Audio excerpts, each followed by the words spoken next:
ষষ্ঠ শ্রেণীর বিজ্ঞান ২০২৫ সালের নতুন বইয়ে আজকে আমরা প্রথম অধ্যায় ৮ পৃষ্ঠা থেকে আলোচনা করব। কাজ: সুতা দিয়ে আয়তাকার একটি ইটের টুকরা বাঁধ। তাহলে সুতা দিয়ে আয়তাকার একটি ইটের টুকরা বাঁধো। এবার মাপ সঙ্গে কিছু পানি নিয়ে তার পাট নাও। এবার সুতার সাহায্যে ঝুলিয়ে আয়তাকার ইটের টুকরাটিকে মাপসংয়ের মধ্যে ডুবাও এবং পুনরায় পাট নাও। দুটি পাটের পার্থক্য থেকে আয়তাকার ইটের টুকরা আয়তন বের করা যায়। এবার মাপার স্কেলের সাহায্যে আয়তাকার ইটের টুকরাটির দৈর্ঘ্য, প্রস্থ, উচ্চতা মেপে এর আয়তন মিলিয়ে নাও। এবার অন্য দুটি অসমকঠিন বস্তুর আয়তন নির্ণয়ের জন্য এদের পৃথকভাবে মাপসংয়ের পানির মধ্যে ডুবাও। এবার আলাদা আলাদাভাবে পাট নিয়ে এদের আয়তন নির্ণয় করো। এখানে যেটা দেখা যাচ্ছে এটাকে বলা হয় মাপসং। সাবধানতা বজায় রাখতে হবে কি কি বিষয়? মাপসংয়ের পাট নেওয়ার সময় সাবধানতা অবলম্বন করতে হবে। প্রথমত, মাপসংটি একটি সমতল ক্ষেত্রের উপর সোজা রাখতে হবে। দ্বিতীয়ত, পাট নেওয়ার সময় চোখকে পানির সমান্তরাল নিয়ে যেতে হবে। তরল পদার্থের আয়তন নির্ণয়। পাঠ ১২তে রয়েছে। আমরা সাধারণত তরল পদার্থের আয়তন মাপার জন্য একটি ডাঙ্গায়িত মাপসং ব্যবহার করে থাকি।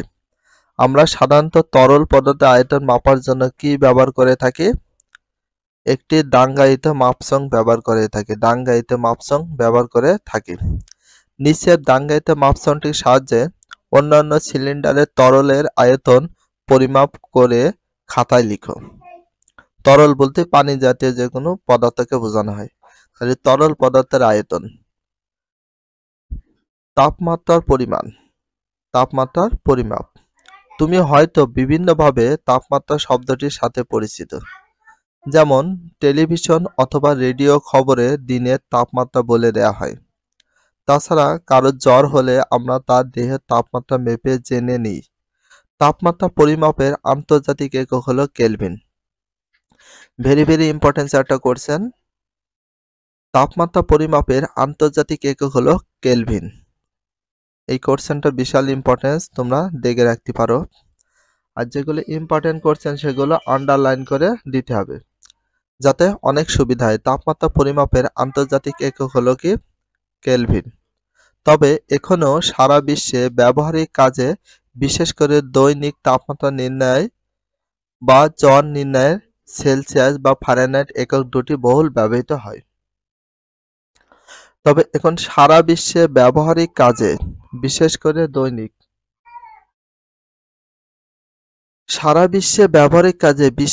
দৈনিক তাপমাত্রা নির্ণয়ের জন্য কি কি দুইটি বহুল ব্যবহৃত রয়েছে? একটা সেলসিয়াস আর একটা ফারেনহাইট একক। সেলসিয়াস আর ফারেনহাইট এককের দ্বারা তাপমাত্রা নির্ণয় করা যায়। এবার এটা হচ্ছে ২০২৫ সালের বই। আমরা ৯ পৃষ্ঠা দেখি।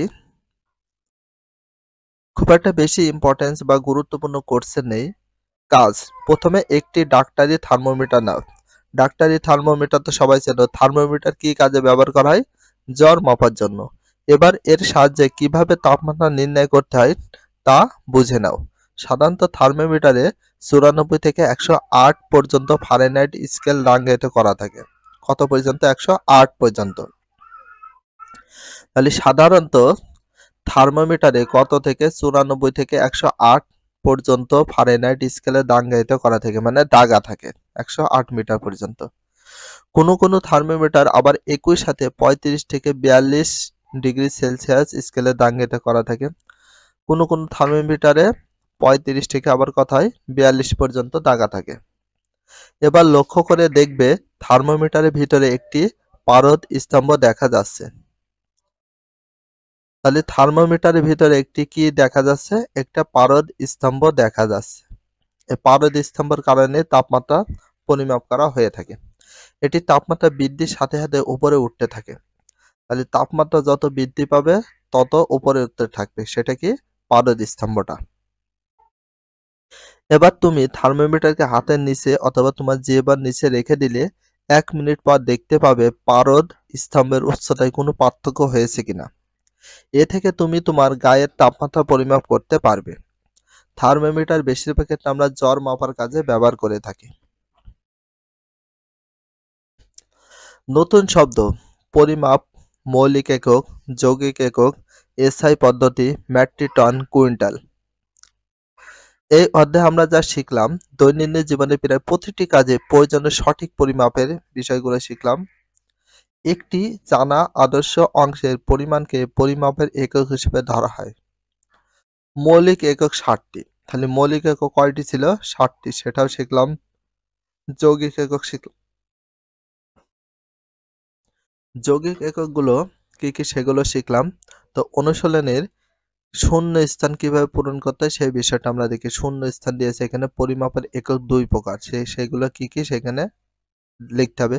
চলো আমরা দেখি এগুলোর শূন্য স্থান পূরণ করে আমরা কিছু বহু নির্বাচনী প্রশ্ন যেটা তোমাদের পরীক্ষা আসবে। এই কোয়ালিটি বহু নির্বাচনী প্রশ্ন তোমাদের আসবে। এমসিকিউ যেটাকে বলে এমসিকিউ, অনেকে বলে ঠিক, অনেকে বলে নৈর্ব্যক্তিক, আবার অনেকে বলে বহু নির্বাচনী। সবগুলো বিষয় একই জিনিস। চলো শূন্য স্থানগুলো পূরণ করি। 1 নাম্বার, পরিমাপের একক 2 প্রকার। তাহলে পরিমাপের একক কয় প্রকার? 2 প্রকার দিয়ে দিয়েছে। একটা হচ্ছে মৌলিক আর একটা হচ্ছে যৌগিক। তাহলে 2 প্রকার কি কি? মৌলিক আর একটা হচ্ছে যৌগিক। 2 নাম্বার, আন্তর্জাতিক পদ্ধতিতে এসআই এককের সংখ্যা কয়টি? 60টি। যে মৌলিক একক টোটাল রয়েছে 60টি, এখানে আন্তর্জাতিক পদ্ধতিতে এসআই এককের সংখ্যা কয়টি হবে? 60টি। 3 নাম্বার, সকল পদ্ধতিতেই সময়ের একক কি বলা হয়? সেকেন্ড। তাহলে সকল পদ্ধতিতেই সময়ের একক, সময় বলতে সেকেন্ড, সর্বনিম্ন কোনটা? সেকেন্ড, এই জন্য সময়ের এককে বলা হয় কি? সেকেন্ড। তো বহু নির্বাচনী কোশ্চেন গুলো দেখি। ভরের একক কোনটি? ভরের একক হচ্ছে কিলোগ্রাম। কারণ হচ্ছে যত ভর বা ওজন মাপি সেগুলো কিলোগ্রামে প্রকাশ করা হয়। তাহলে ভরের একক কোনটি? কিলোগ্রাম। 2 নাম্বার, একটি ইট যে জায়গায় দখল করে তাকে কি বলে? আয়তন। তাহলে একটি ইট যেখানে রেখে দিই সেখানে আয়তন জায়গা দখল করে, এমন করে ইট এখানে রেখে দিলে আয়তনটা জায়গা দখল করে রাখে।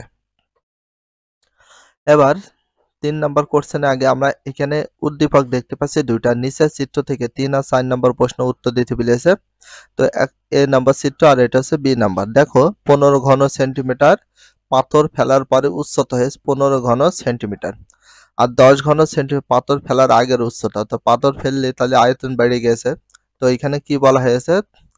দেখো 3 নাম্বার, বি চিত্রে পাথরের আয়তন কত? তার মানে 10 ছিল, 15 বেড়েছে। তার মানে এখানে 15 ভিতর 10 বাদ দিলে কত আসে? 5। তাহলে 5 ঘন সেন্টিমিটার এক্সট্রা বেড়ে গেছে আয়তন। তাহলে পাথরের আয়তন হচ্ছে কত? 5 সেন্টিমিটার, 5 ঘন সেন্টিমিটার।